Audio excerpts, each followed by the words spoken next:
আমরা কিন্তু রোজই ভালো মন্দ খাবার খাই।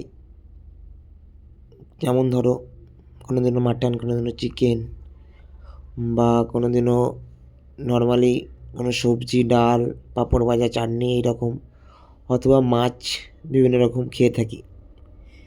তারপরেও কিন্তু একটা খাবার আছে যেটার মধ্যে আলাদাই সুখ, আলাদাই শান্তি, যেটা আজকে আমি খাবো। মানে আমরা আজকে রাত্রে বানিয়েছিলাম তাড়াতাড়ির মধ্যে,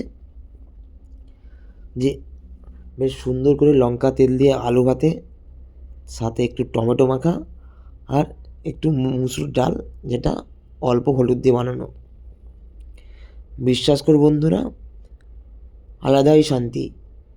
মাটন, চিকেন বা বিভিন্ন ধরনের মাছ খেয়ে যেরকম শান্তি পাওয়া যায় না অনেক সময়, তার থেকে এরকম নর্মালি লাল লাল করে লঙ্কা তেল দিয়ে আলু মাখানো, সাথে টমেটো মাখানো, আর এরকম কম হলুদের একটা ডাল খেয়ে যে স্বাদ, যে তৃপ্তি, সেটা অন্য কোনো খাবারের মধ্যে নেই। আমি তো এই খাবারটা খেতে খুবই পছন্দ করি, খুবই ভালো লাগে আমার স্পেশালি তাড়াতাড়ির মধ্যে। কারা কারা এটা খেতে ভালোবাসো প্লিজ কমেন্ট করো। আর আমার মতো যাদের হোস্টেলে থাকো, তারা তো বেশিরভাগ দিনই ডাল আলু ভাতে তো খেয়েই থাকো, কারণ আমরা বেশি রান্না বান্না করতে পছন্দ করি না, বাবা করার ইচ্ছা হয় না কুঁড়ে। যাই হোক, টাটা, নেক্সট ভিডিওতে দেখা হচ্ছে।